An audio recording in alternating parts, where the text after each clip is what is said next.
Alors, effectivement, nous avons souhaité, et avec, je dirais, le plein accord des organisations syndicales, au bout de 2 ans, refaire l'enquête.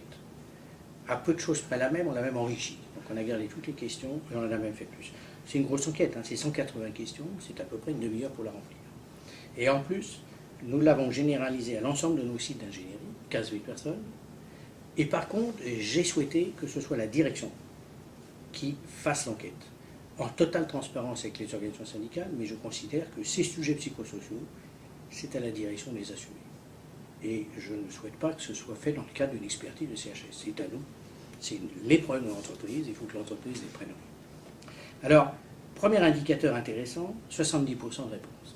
Plus encore qu'en 2007, quelques mois après le troisième suicide qui a frappé le Technocentre. C'est un indicateur qui, je pense, était plutôt encourageant, signe que ça voulait dire probablement que ça servait à quelque chose, mais aussi signe d'une attente pour la suite, sans aucun doute. Quels sont les résultats? Alors, je voudrais d'abord dire, moi j'ai été impressionné de l'amélioration des outils d'analyse entre 2007 et ce que nous avons aujourd'hui. En 2007, nous avions pour l'essentiel un indicateur, le JobStream. Aujourd'hui, je dispose de 17 indicateurs différents. Donc une richesse de compréhension des problèmes et de la vraie vie de terrain qui est très différente. Si je reprends l'objectif sur le JobStream, sur le travail tendu, je vous rappelle 31,2 en 2007, on s'était donné le objectif de 28, et en final le résultat c'est 27,7%. Donc on pourrait dire nous avons atteint notre objectif. Mais objectivement c'était plus un objectif mobilisateur qu'un objectif réfléchi. Malgré tout ça a baissé.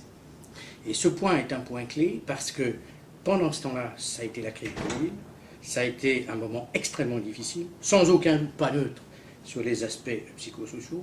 La crise a sans aucun doute aggravé des phénomènes que notre plan voulait combattre. Donc nous avons un peu travaillé à contre-coup. Ce qui me paraît important, c'est que par rapport à la première enquête, où nous avons travaillé sur la proximité, sur la charge de travail, les indicateurs sont encourageants. Qu'est-ce qu'on voit? Ben, on voit que ce qui s'appelle la demande psychologique, la charge de travail, a plutôt un peu baissé. On voit que la latitude décisionnelle a plutôt monté. Je vais vous en donner un exemple. À la question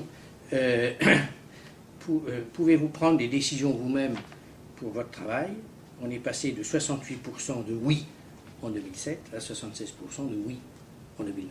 C'est pas neutre, c'est loin d'être neutre. Le deuxième point aussi, c'est la proximité au sens l'intérêt aux autres, la cohésion, la solidarité, qui nous paraissent des points clés. Là, j'ai aussi quelques chiffres qui montrent que des actions très basiques peuvent donner des résultats. À la question « Est-ce que les collègues s'intéressent à vous ?»